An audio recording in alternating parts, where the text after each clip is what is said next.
ഒരു പത്രം കയ്യിൽ നിന്ന് വിടുമ്പോൾ 10 പ്രാർത്ഥനയും കയ്യിൽ നിന്ന് പോകണം. കർത്താവേ, ഞാൻ പത്രം കൊടുക്കാൻ എനിക്ക് പറ്റത്തുള്ളൂ, പക്ഷെ അവരത് വായിക്കണം.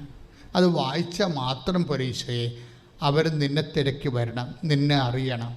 കർത്താവെ, നിന്നെ അറിയിക്കാൻ, അറിഞ്ഞവരെ ആഴപ്പെടുത്താൻ എന്നെ ഉപകരണമാക്കണമേ. പ്രിയമുള്ളവരെ, അപ്പോൾ ഈ നിമിഷം വരെ നമുക്ക് കിട്ടിയിട്ടുള്ള വെളിപാടുകൾ എന്താണ്? നമ്മൾ ഉടമ്പടി എടുക്കുമ്പോൾ നമുക്ക് ലഭിച്ച ദൈവസാന്നിധ്യത്തെക്കുറിച്ചുള്ള വാഗ്ദാനം, നമ്മൾ ഫാൻ ആൻഡ് ഫ്ലെയിംസ് ഊതിക്കത്തിക്കുകയാണ് ചെയ്യണത്. എന്തിലൂടെയാണ്? ഉപവിപ്രവർത്തനങ്ങളിലൂടെ. ഉടമ്പടി എപ്പോഴും നമ്മൾ ശ്രദ്ധിക്കണം. അതൊരിക്കലും ഒരു കേവല പ്രാർത്ഥന കൊണ്ട് അത് വർക്ക് ചെയ്യത്തില്ല. അത് ചില വിശ്വാസ വീരന്മാരൊക്കെ ചെയ്യണമെന്ന് വെച്ച് കഴിഞ്ഞാൽ അവർ പറയുന്നതിനേക്കാൾ കൂടുതൽ, കാര്യം ഇത് 80% പ്രേക്ഷിത പ്രവർത്തനമാണ്. കർത്താവ് പറഞ്ഞതുപോലെ നടപ്പിൽ വരുത്തുന്ന പ്രാർത്ഥനയാണത്. അതിപ്പം ഞങ്ങൾ ഒരു നോട്ട് മാത്രമേ തന്നിട്ടുള്ളൂ, പക്ഷെ നിങ്ങളത് നിങ്ങളുടെ രീതിയിൽ കർത്താവിൻ്റെ മനസ്സ് റീഡ് ചെയ്തുകൊണ്ട് അതൊന്ന് പൊലിപ്പിക്കണത് നല്ലതാണ്. കർത്താവിൻ്റെ മനസ്സെന്താ പറയണത്? നിങ്ങളോട് 1 മൈൽ പോകാൻ ആവശ്യപ്പെടുന്നതിൻ്റെ കൂടെ നിങ്ങൾ 2 മൈൽ പോകണം. ശണ്ടക്കൂടി മേലങ്കി ഉടുപ്പ് കരസ്ഥമാക്കാൻ ഉദ്യമിക്കുന്നവന് നിങ്ങൾ മേലങ്കി കൂടി വിട്ടുകൊടുത്തേക്കണം. അപ്പോൾ നമുക്ക് നഷ്ടപ്പെടുന്ന വിഷയങ്ങൾ അത് കൂടുതൽ കർത്താവിൻ്റെ നാമത്തിൽ അക്സെപ്റ്റ് ചെയ്യാൻ വേണ്ടി അതൊരു പ്രവർത്തനത്തിൻ്റെ ഭാഗമാണ്. പറഞ്ഞ മനസ്സിലായില്ലേ? അതായത് നമ്മൾക്ക് ഇപ്പോൾ നമ്മൾ അങ്ങോട്ട് കുറേ വസ്ത്രം കൊടുക്കുക, രോഗികളെ പോയി കാണുക, അവരെ സഹായിക്കുക, അവരെ കുളിപ്പിക്കുക, പ്രായമുള്ളവരെ കുളിപ്പിക്കുക. ഇപ്പം മണമൊക്കെ വിളിച്ചിരിക്കില്ല. ഇപ്പം നമ്മൾ ചില സമയത്തൊക്കെ ഞങ്ങൾ കുർബാനയൊക്കെ കൊടുക്കാൻ വേണ്ടി വീടുകളിലൊക്കെ വരുമ്പോഴേ അവിടെ അപ്പോൾ ഒരു ആണ്ടായിട്ട് കുളിക്കാത്തവരെ കണ്ടിട്ടുണ്ട്. ഒരു ആണ്ടായിട്ട് അവരുടെ വീടൊക്കെ ഭയങ്കര ഭംഗിയായിരിക്കും, സൂപ്പറായിരിക്കും. അപ്പനും അമ്മയൊക്കെ ഏതെങ്കിലും ഇറയത്ത് എവിടെയെങ്കിലും കൊണ്ട് അവരെ അഡ്ജസ്റ്റ് ചെയ്ത് ഈ സൂക്ഷിച്ചിരിക്കുക. അവരുടെ ചുമയും പിന്നെ അവിടെ അമ്പക്കമൊക്കെ വീട്ടുമുറ്റത്ത് വരാതിരിക്കാൻ വേണ്ടി അവരെവിടെയെങ്കിലും കൊണ്ട് ഇവർ അഡ്ജസ്റ്റ് ചെയ്യും. അവർ ചിലപ്പോൾ നോക്കും, ചിലപ്പോൾ നോക്കത്തില്ല. അപ്പം അങ്ങനെയൊക്കെ കിടക്കുമ്പോൾ അവരവിടെ മണം വെക്കും. അപ്പം അങ്ങനെ എന്നാലും മരിക്കാൻ നേരത്ത് ഞങ്ങളെ വിളിച്ചുകൊണ്ട് പോകില്ല കുർബാന കൊടുക്കാനും കുമ്പസാരിപ്പിക്കാനൊക്കെ. അപ്പോഴൊക്കെ വാ പൊളിപ്പിക്കാൻ പോലും പറ്റത്തില്ല. അപ്പോൾ ഇങ്ങനെയുള്ള ആൾക്കാരൊക്കെ കുടുംബത്തിൽ ഉണ്ടാകും, തറവാട്ടിലുണ്ടാകും. ഒന്നാമത് ഇപ്പം ആളൊക്കെ കുറവല്ലേ, പണ്ടത്തെ പോലെ ആളൊന്നുമില്ലല്ലോ. ഉള്ള കുഞ്ഞുങ്ങൾ കളിച്ച് പോവും, ചിലപ്പോൾ ഒരാളായിരിക്കും. അപ്പം അങ്ങനെ വരുമ്പോഴേ ഇത് നമ്മളുടെയൊക്കെ ആവശ്യപ്പെടുന്ന സംഭവങ്ങൾ അതിനേക്കാൾ കൂടുതൽ ചെയ്യാൻ നിങ്ങൾക്ക് മാനസികമായ ഒരു ഒരുക്കം വേണം. ഉടമ്പടി എപ്പോഴും മാനസിക ഒരുക്കത്തിലാണ് നിൽക്കുന്നത്. അപ്പം നിങ്ങളുടെ ആവശ്യപ്പെടുന്നതിനേക്കാൾ കൂടുതൽ കാര്യങ്ങൾ അഭിഷേകം കിട്ടിയാൽ നമുക്ക് ചെയ്യാൻ പറ്റും. ഇപ്പോൾ ഉടമ്പടി അങ്ങനെ ഒരു വിഷയം ലക്ഷ്യം വെക്കുന്നുണ്ട്. കാര്യം നിങ്ങൾക്കിന്ന് ചെയ്യത്തില്ല, അറപ്പാണ്, നിങ്ങൾക്കിന്ന് ആരോഗ്യമില്ല, പറ്റത്തില്ല എന്നൊക്കെ പറഞ്ഞ കാര്യങ്ങൾ നിങ്ങൾ ദൈവതിരുസന്നിധി സമർപ്പിച്ച് കഴിയുമ്പോൾ നിങ്ങൾക്കിത് ചെയ്യാനുള്ള പ്രത്യേക കരുത്ത്, പ്രത്യേക ധൈര്യം, പ്രത്യേക അഭിഷേകം, പ്രത്യേക അഭിവാഞ്ചയൊക്കെ തരും ദൈവങ്ങൾക്ക്. ഈ മനസ്സ് മാറ്റമെന്ന് പറയണത് ചെയ്യാൻ പറ്റാഞ്ഞിട്ടല്ല, മനസ്സാണ് പ്രോബ്ലം. അവിടെ മനസ്സാണ്. ചിലപ്പോൾ ഈ കിടക്കുന്ന രോഗി നിങ്ങളെ പണ്ട് പാര വെച്ച പാർട്ടിയായിരിക്കും. അവരുടെ മക്കളുമായിട്ട് ഒത്തുകൊണ്ട് നിങ്ങളുടെ ശരിക്കും നല്ല പണി ചെയ്തിട്ടുള്ള ആൾക്കാരായിരിക്കും. ചിലപ്പോൾ നിങ്ങളെ ഒറ്റപ്പെടുത്തുക ചെയ്തിട്ടുള്ളൂ. അപ്പം നിങ്ങൾക്ക് അതിൻ്റെ വെറുപ്പും കാര്യങ്ങളൊക്കെ ഉണ്ടാകും. നാത്തൂനോടായാലും അമ്മായിയപ്പനോടായാലും മരുമകളോടായാലും ആരോടായാലും നിങ്ങൾക്ക് ഈ വെറുപ്പും കാര്യങ്ങളൊക്കെ ഉണ്ടാവും. ഈ ആൾക്കാരെ സഹായിക്കുക എന്ന് പറയുമ്പോൾ നമുക്ക് ഇത്തിരി ചില സമയത്ത് ഇത്തിരി പാടായിരിക്കും. പക്ഷെ നമ്മൾ ഒരു 2 കിലോമീറ്റർ പോയി ഒരു ആശുപത്രിയിൽ പോയി രോഗിയെ കാണുന്നതിനേക്കാളും ആ സമയത്ത് ഈ ആളെ കുളിപ്പിക്കാൻ പറ്റിയ സംവിധാനം ഉണ്ടാക്കുന്നതായിരിക്കും എപ്പോഴും നല്ലത്. കുളിപ്പിക്കാൻ പറ്റിയ സംവിധാനം.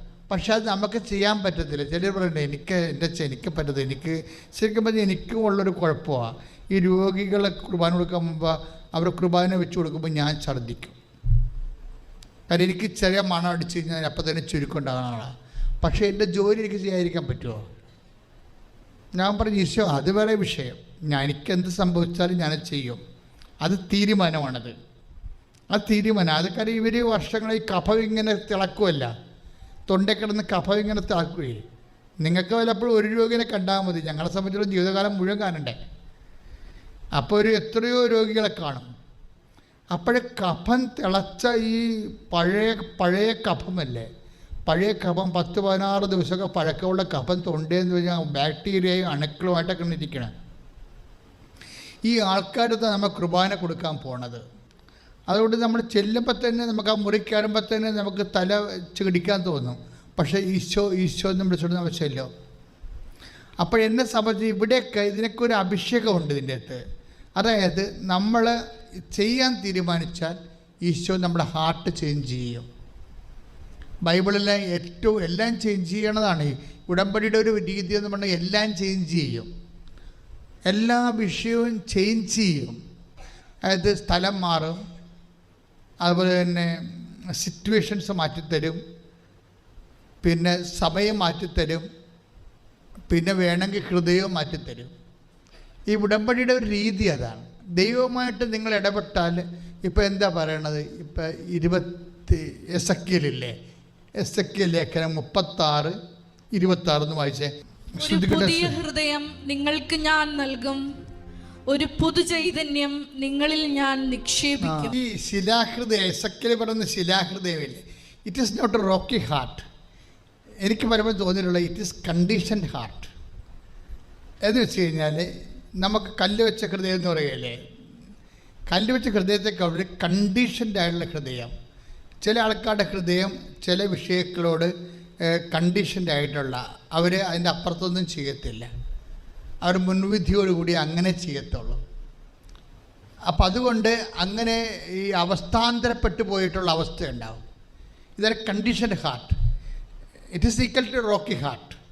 അതായത് അവസ്ഥാന്തരപ്പെട്ടു പോയ, അതായത് ചില ആൾക്കാർക്ക് എന്താണ് മനുഷ്യൻ്റെ ഏറ്റവും വലിയ ആധ്യാത്മിക വിജയത്തിൻ്റെ ആധ്യാത്മിക പരാജയത്തിൻ്റെ ദൈവാഭിമുഖ്യ പരാജയം എന്താണെന്ന് ചോദിച്ചാൽ അത് കണ്ടീഷൻഡ് ഹാർട്ടാണ്. കണ്ടീഷൻഡ് ഹാർട്ട് വെച്ചാൽ അവസ്ഥപ്പെട്ടു പോയ, ഇപ്പം കോൺക്രീറ്റ് എന്നൊക്കെ പറയുമല്ലേ, കോൺക്രീറ്റ് ആയിക്കഴിഞ്ഞാൽ പിന്നെ ഉറച്ചുപോയ ഹൃദയം. അപ്പം ചില കാര്യത്തെക്കുറിച്ച് നിങ്ങൾക്ക് മുൻവിധിയോട് കൂടി ഉറച്ചുപോയ ഹൃദയം ഉണ്ടാകും. അത് ശരിയാകല്ലേ, എന്നെക്കൊണ്ട് പറ്റത്തില്ല, അത് എനിക്ക് ശരിയാകത്തില്ല. ഈ കണ്ടീഷൻ്റെ സ്വഭാവം എല്ലാത്തിലും ഉണ്ട്. ഭക്ഷണത്തിലുണ്ട്, രുചിഭേദങ്ങളിലുണ്ട്, വസ്ത്രങ്ങളിലുണ്ട്. അതിട്ടാൽ എനിക്ക് ശരിയാകത്തില്ല. അതാണ് കണ്ടീഷൻ എന്ന് പറയുന്നത്. അതിട്ടാൽ ശരിയാകത്തില്ല, എൻ്റെ കോൺഫിഡൻസ് പോകും. ആ ചെരുപ്പിട്ടാൽ എൻ്റെ കോൺഫിഡൻസ് പോകുമെന്ന് പറയത്തില്ലേ. അപ്പം ചില ആൾക്കാരെ സംബന്ധിച്ചിടത്തോളം ഇപ്പോൾ പൊട്ട് കുത്തണ സ്വഭാവമുള്ള ആൾക്കാരുണ്ട്. അതിന് അവർക്ക് പൊട്ടില്ലാതെ വന്നാൽ അവർക്ക് തുണി എടുക്കാത്ത പോലെ തോന്നും അവർക്ക്. അല്ലാതെ അതാണ് നിങ്ങൾക്ക് മനസ്സിലാകുന്ന ഭാഷയിലേക്ക് ഞാൻ കൊണ്ടുവരികയാണ് ഈ സംഭവം. മനസ്സിലായില്ലേ? അപ്പം നിങ്ങൾക്ക് മനസ്സിലാകുന്ന ഭാഷയിലേക്ക് കൊണ്ടുവരികയാണ്. മനസ്സിലായില്ലേ? ഒരു ചെറിയ പൊട്ട് കുത്തണ സ്വഭാവം ഉണ്ട് പണ്ട് പോലെ. അന്ന് ആ സമയത്ത് തിരക്കത്തിൽ ആ സംഭവം ഡെപ്പി കണ്ടില്ലെന്നുണ്ടെങ്കിൽ നിങ്ങൾ അവസാനം വരെ ആ യാത്ര തീർന്ന് തിരിച്ചു വരുമ്പോഴും എന്തോ കുഴപ്പമുണ്ടല്ലോ എന്ന് പറഞ്ഞുകൊണ്ടിരിക്കുക. അതാണ് കണ്ടീഷൻ ഹാർട്ട് എന്ന് പറയുന്നത്. ഇതുപോലെ നമ്മുടെ ഈ മേഖലകൾ ഉടമ്പടിയുടെ പരിഗണന വരുന്ന സബ്ജക്റ്റാണിത്. അതായത് നമ്മളുടെ പരാജയങ്ങളുടെ എല്ലാം ഒരു പരിധിവരെ കാരണം ഈ കണ്ടീഷൻ്റെ ഹാർട്ടാണ്. അവസ്ഥാന്തരപ്പെട്ടു പോയ മാനസിക അവസ്ഥകൾ. എനിക്കത് പറ്റത്തില്ല എന്ന് തോന്നുന്നത്, എനിക്കത് പറ്റത്തില്ല. ബിബിൻ്റെ സാക്ഷ്യം കഴിഞ്ഞ ആഴ്ച ഞാൻ പറഞ്ഞില്ലേ, അവൻ ചിന്തിച്ച് ഉടമ്പടി എടുക്കുന്നവരെ അവൻ ചിന്തിച്ചുകൊണ്ടിരുന്നത് എന്താണ്? എനിക്ക് അരിയർ എഴുതാൻ പറ്റത്തില്ല, 22, 24 അരിയർ ഞാൻ എങ്ങനെ എഴുതും? ബിടെക്കിൻ്റെ 24 പേപ്പറുണ്ടേ, കുടിശ്ശിക എഴുതി കിട്ടിയിട്ടില്ല. ഇപ്പോൾ 1-2 സബ്ജക്റ്റ് മാറിയിട്ടുണ്ട്. അപ്പോൾ അവൻ്റെ മനസ്സിലിരിക്കണതാണ്, ഞാൻ എഴുതിയ നല്ലപ്പോൾ എഴുതിയിട്ട് കിട്ടിയില്ല, ഇപ്പോൾ ടച്ച് വിട്ട് പോയില്ലേ, എൻ്റെ ടച്ച് വിട്ട് പോയില്ലേ. അപ്പോൾ എൻ്റെ ടച്ച് വിട്ട് പോയി, ഇംഗ്ലീഷിന് ടച്ച് വിട്ട് പോയി, എൻ്റെ സ്പീക്കിങ്ങിന് ടച്ച് വിട്ട് പോയി, റൈറ്റിങ്ങിന് ടച്ച് വിട്ട് പോയി, വായിക്കാനോ ടച്ച് വിട്ട് പോയി. അപ്പോൾ ഈ ടച്ച് വിട്ട് പോയെന്ന് പറഞ്ഞാണ് കുഴപ്പം മുഴുവനും. ഈ മേഖലയാണ് ശിലാഹൃദയം എന്ന് പറയുന്നത്. നിങ്ങളുടെ വിജയത്തിന് വേണ്ടി നിങ്ങളുടെ ടച്ച് വിട്ട് പോയെന്ന് പറഞ്ഞിട്ട് നിങ്ങൾ എഴുതാണ്ടിരിക്കണത്, അവസാനിപ്പിക്കണത്. ഇനിയിപ്പോൾ കെട്ടിയാൽ ശരിയാകത്തില്ല എന്ന് പറയുന്ന ആൾക്കാരുണ്ട്. ഇനിയിപ്പോൾ കെട്ടിയാൽ ശരിയാകത്തില്ല, ഇപ്പോൾ 37 വയസ്സായില്ലേ, എന്നാത്തിന് കെട്ടാനാണ് എന്നൊക്കെ ചോദിച്ചിട്ട് കണ്ടീഷനിലായി പോകണം.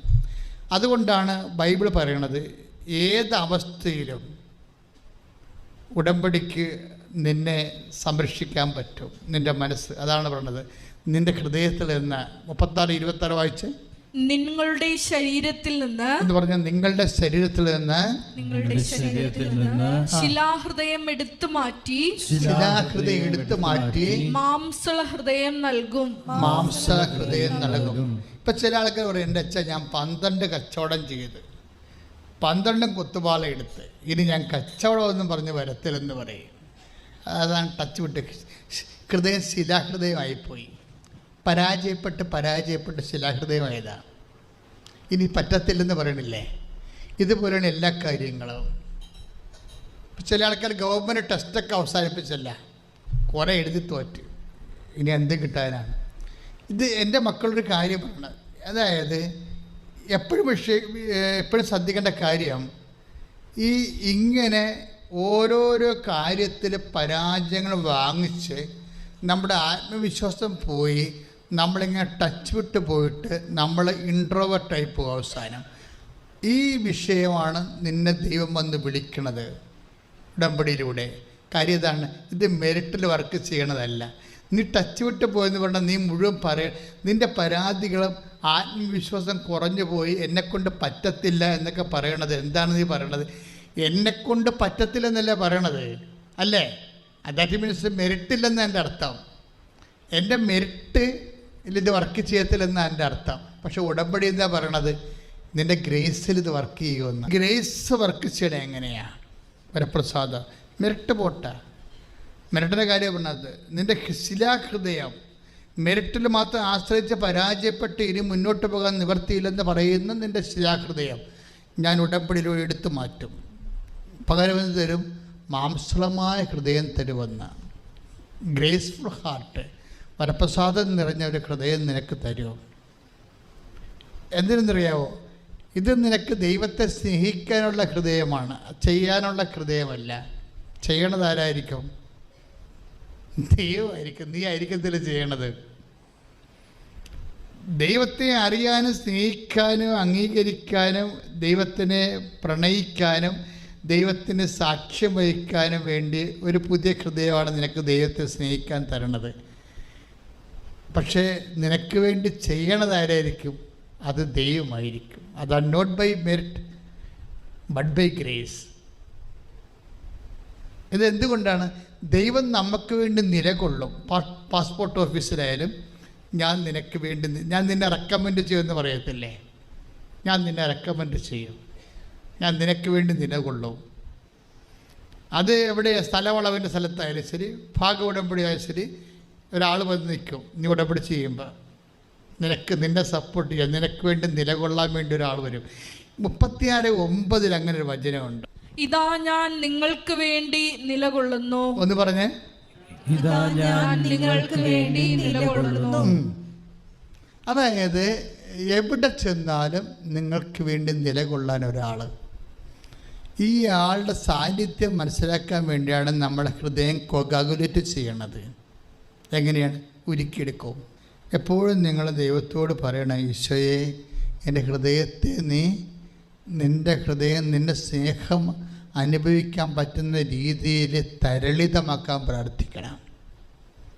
പതുക്കെ അങ്ങനെ ദൈവത്തിന് പ്രാധാന്യം കൊടുത്തു. അല്ല നിങ്ങളെപ്പോഴും എൻ്റെ IELTS ജയിപ്പിക്കണേ, വസ്തു വിൽക്കണേ, പെണ്ണ് കെട്ടിക്കണേ എന്നൊക്കെ പറഞ്ഞുകൊണ്ട് ഈ അലബലാദി ക്രിസ്ത്യാനികൾ എപ്പോഴും പറഞ്ഞ് ആകുലപ്പെട്ടിക്കണ പോലെ ചെയ്യരുത്. We must give more importance and primary chance to Jesus. നമ്മൾ ദൈവത്തിന് ഒന്നാം സ്ഥാനം കൊടുത്തുകൊണ്ട് ചിന്തിക്കണം. ബാക്കിയെല്ലാം ഇങ്ങനെ ചേർത്ത് നൽകുന്ന കാര്യങ്ങളല്ലേ.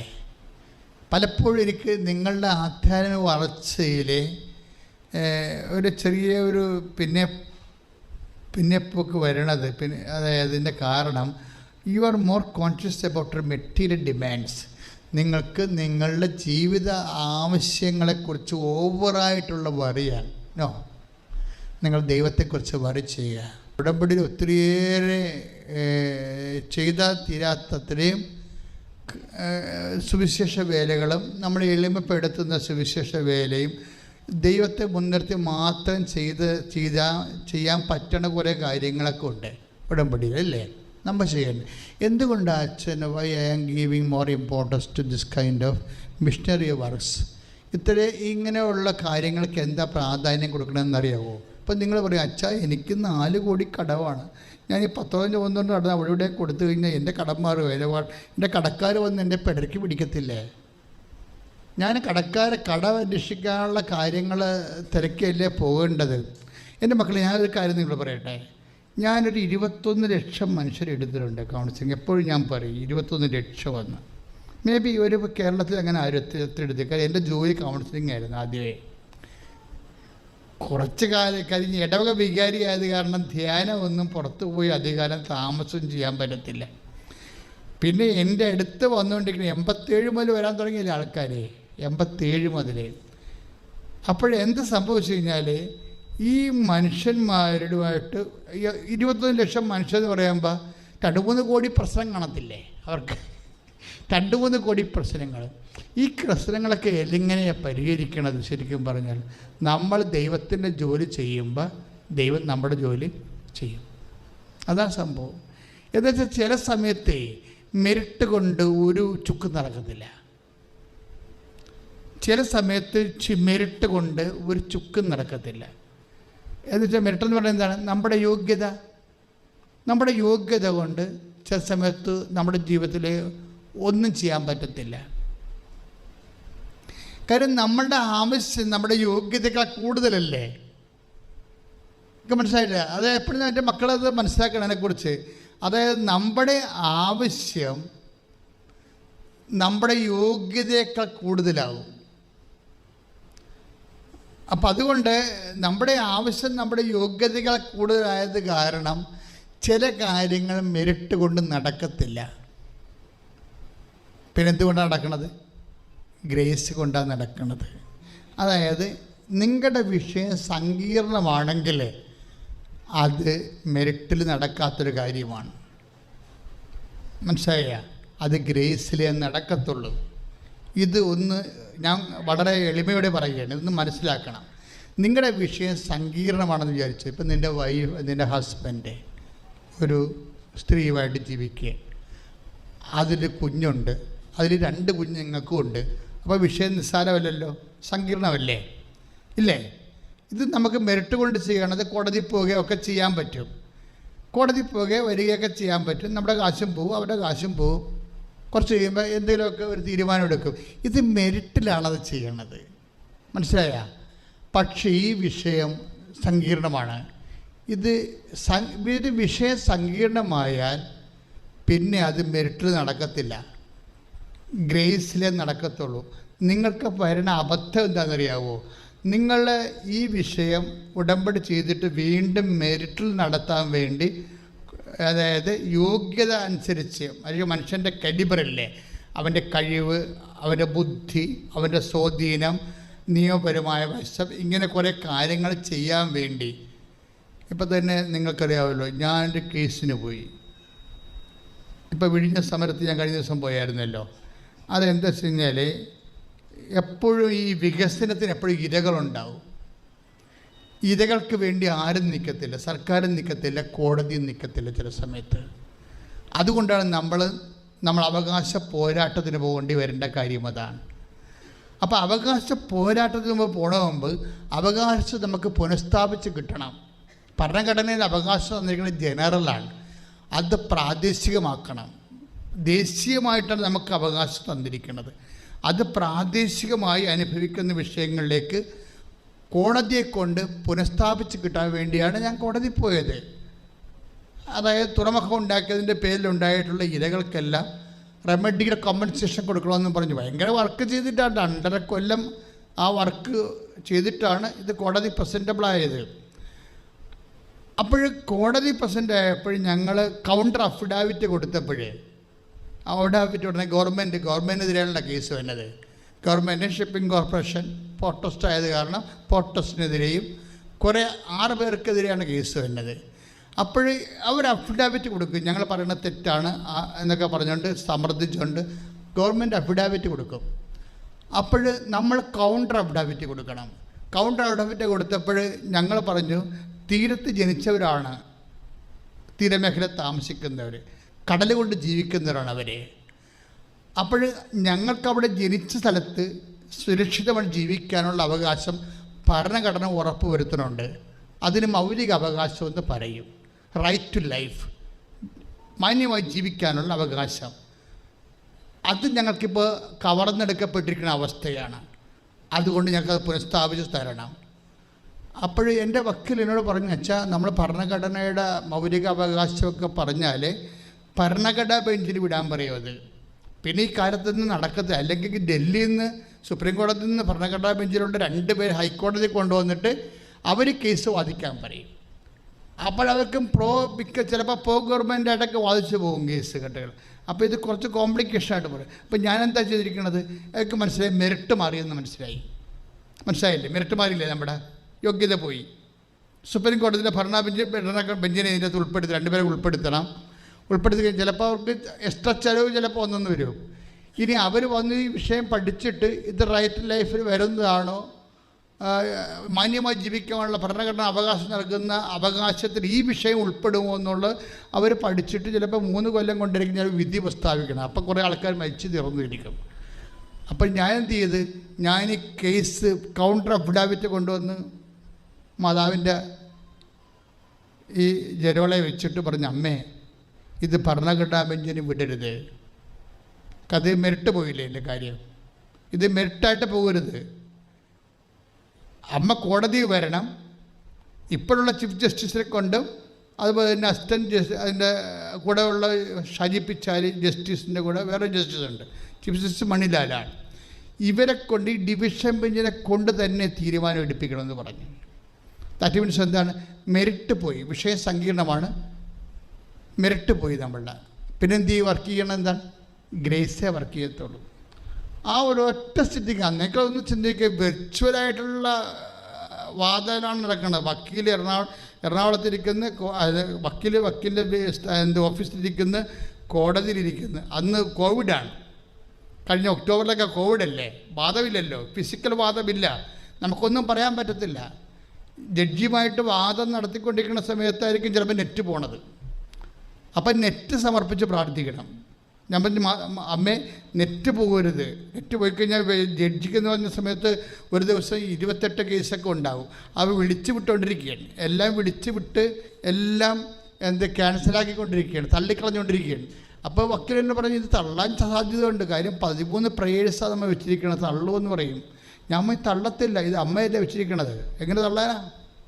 അപ്പം നിങ്ങളോട് ഞാനൊരു കാര്യം പറയുമ്പോൾ ഞാൻ കടന്നു പോകുന്ന വഴികളിലൂടെയാണ് പറയണത്, മനസ്സിലായില്ലേ? നിങ്ങളുടെ കാര്യം പറയുമ്പോൾ ഞാൻ പറഞ്ഞത് തള്ളത്തില്ല. കാര്യം പൊതു താല്പര്യ ഹർജിയിൽ 2 പ്രേയേഴ്സ് വെക്കാൻ നമുക്ക് മാക്സിമം. ഇത് 11 പ്രേയേഴ്സാണ് വെച്ചിരിക്കുന്നത്. ഹോക്കി ദുരന്തത്തിൽ മരിച്ചുപോയ ആൾക്കാർ ഇന്നും സിമൻറ്റ് ഗോഡൗണിൽ താമസിക്കുന്നുണ്ട്. അവിടെ പുനരധിവാസം ഉൾപ്പെടെ എല്ലാ വിഷയവും ഇതിനകത്ത് വെച്ചിരിക്കുകയാണ്. 100 കൊല്ലമായിട്ട് 6 കിലോമീറ്റർ സ്ഥലത്തിൻ്റെ വീതിയിൽ, 1/2 കിലോമീറ്റർ സ്ഥലത്തിൻ്റെ വീതിയിൽ കൊച്ചി പുറക്കാട് വരെ ലക്ഷക്കണക്കിന് ഏക്കർ കടലിൽ പോയിട്ടുണ്ട് കൊച്ചി തുറമുഖം കാരണം. അതിൻ്റെ 100 കൊല്ലത്തെ കോമ്പൻസേഷനാണ് കേസിൻ്റെ വിഷയം. അത് സ്ഥാപിച്ചെടുക്കണ്ടേ? It is very serious thing. ആ കിട്ടാവുന്ന രേഖകളെല്ലാം സംഘടിപ്പിച്ച് കോടതി ഇത്രയും പറഞ്ഞു, all grievance must be settled permanently. എല്ലാ പരാതികളും പൂർണ്ണമായിട്ട് ശാശ്വതമായിട്ട് പരിഹരിക്കേണ്ടതാണെന്ന് ഒരു നോട്ട് കിട്ടി. അത്രയും മതി, അത്രയും നോട്ട് കിട്ടിയാൽ മതി. ഞാനിപ്പോൾ വിഴിഞ്ഞത്തേക്ക് യുവജന സമരഭൂമിയിൽ നിൽക്കുന്ന ചെയർമാൻ അയച്ചു കൊടുത്തിട്ടുണ്ട് നോട്ട് മുഴുവനും. കാര്യം ഓൾറെഡി ഇതിനെക്കുറിച്ച് വിധി ഉള്ളതാണ്. അപ്പോൾ ഇങ്ങനെ ഒരു പോരാട്ടത്തിൻ്റെ സമയത്തേക്കും വിഷയം സങ്കീർണം, ഞാൻ എൻ്റെ സബ്ജക്റ്റ് എന്താ വെച്ച് കഴിഞ്ഞാൽ, വിഷയം സങ്കീർണമാകണമെങ്കിൽ എന്താ ചെയ്യേണ്ടത്? പിന്നെ അത് ഈ യോഗ്യത വർക്ക് ചെയ്യത്തില്ല. മനസ്സിലായില്ലേ? അത് ഗ്രേസിലെ വർക്ക് ചെയ്യത്തുള്ളൂ. അതുകൊണ്ട് ഗ്രേസിൽ വർക്ക് ചെയ്യുമ്പോൾ നിങ്ങൾ ഗ്രേസ്ഫുള്ളായിട്ട് മാറണം. This is my point. ഞാൻ പറയാൻ ഉദ്ദേശിച്ചത് ഇതാണ്. അല്ല കേസും കാര്യങ്ങളൊന്നുമല്ല പറയാൻ ഉദ്ദേശിച്ചത്. ഞാൻ പറയാൻ ഉദ്ദേശിച്ചത് ഇതാണ്. ഒരു വിഷയം സങ്കീർണമാണെന്ന് വിചാരിച്ചോ. ഇപ്പം നമ്മൾ ഡാർലി റോയിയുടെ വിഷയം എന്താ? അത് സങ്കീർണമായൊരു വിഷയമാണ്. അവരുടെ വിഷയം എന്താണ്? അവരുടെ വിഷയം 100 കൊല്ലമായിട്ട് പാകോടമ്പടി ചെയ്യാത്ത 5 പുരയിടങ്ങൾ പോരെ, 5 വീട് 100 കൊല്ലമായിട്ട് പാകോടമ്പടി ചെയ്തിട്ടില്ല.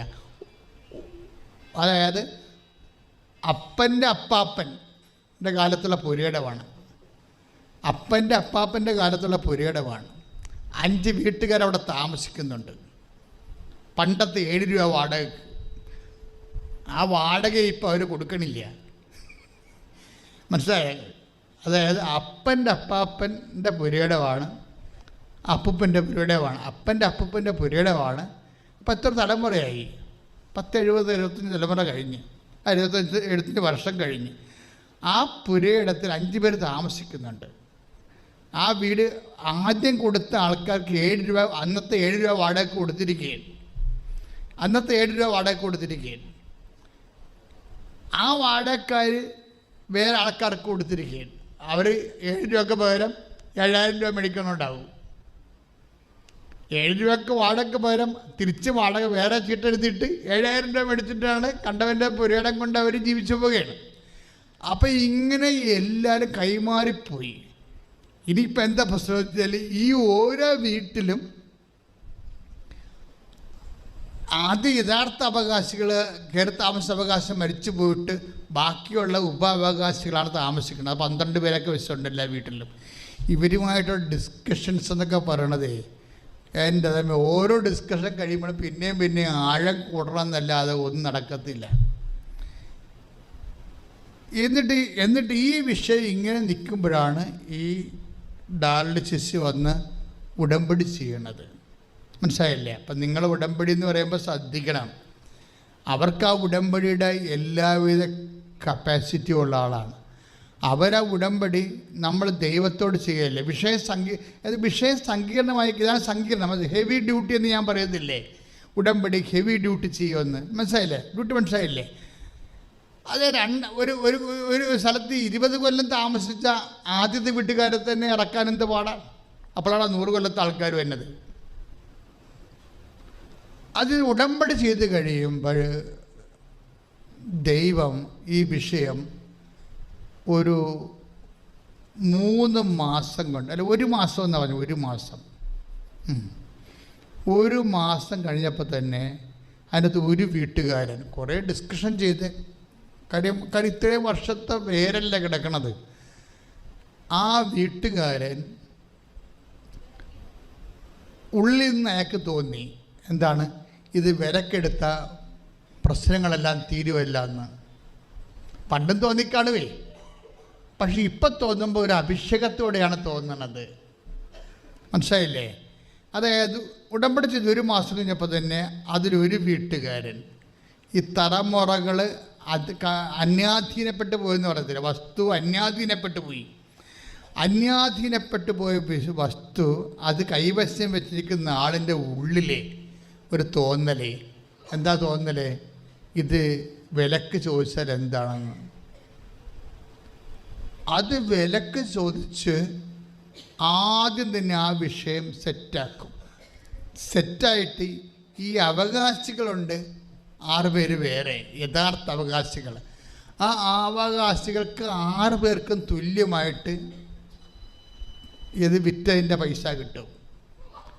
അങ്ങനെ 3 മാസത്തിനുള്ളിൽ 3 വീടുകളും അവർ സ്വന്തമായിട്ട് തന്നെ തീരുമാനിച്ചിട്ട് ഇവർക്ക് തിരിച്ചു കൊടുത്തിട്ട് വിലക്കെടുക്കുകയാണ്. അവർ വിലക്കെടുത്ത് വീടുകൾ, എന്നിട്ട് ആ പണമെല്ലാം ഈ 6 വീട്ടുകാർക്ക്, ഇപ്പോൾ ഉള്ള അവകാശികൾക്ക് എല്ലാം തുല്യ പങ്കാളിയുമായിട്ട് കൊടുക്കും.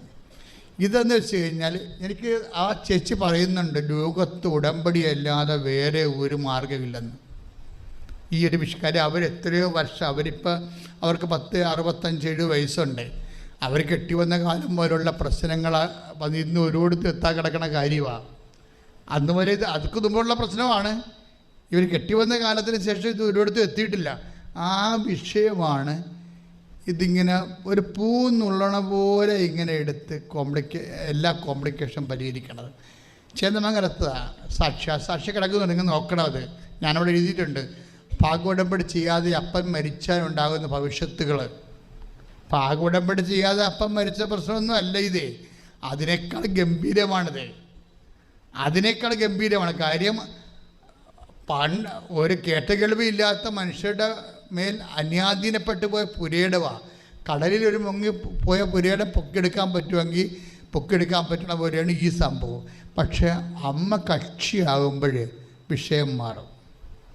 ഇപ്പം ഞാൻ നിങ്ങളോട് ഓരോ കാര്യം പറയുമ്പോൾ നിങ്ങളൊക്കെ ഇത് ശരിയാകുമോ, ഇത് ഒക്കുമോ എന്നൊക്കെ പറയാം. പക്ഷേ നിങ്ങൾ നേരത്തെ പറഞ്ഞ പോലെ നിങ്ങൾ ഈ വിഷയം അതിസങ്കീർണമാണോ, അത് മെറിറ്റ് കൊണ്ട് വർക്ക് ചെയ്യണതല്ല, യോഗ്യത കൊണ്ട് വർക്ക് ചെയ്യണതല്ല. പിന്നെ എന്തുകൊണ്ട് വർക്ക് ചെയ്യണതാണ്? നിങ്ങളുടെ ഗ്രേസ് കൊണ്ട് വർക്ക് ചെയ്യണതാണ്.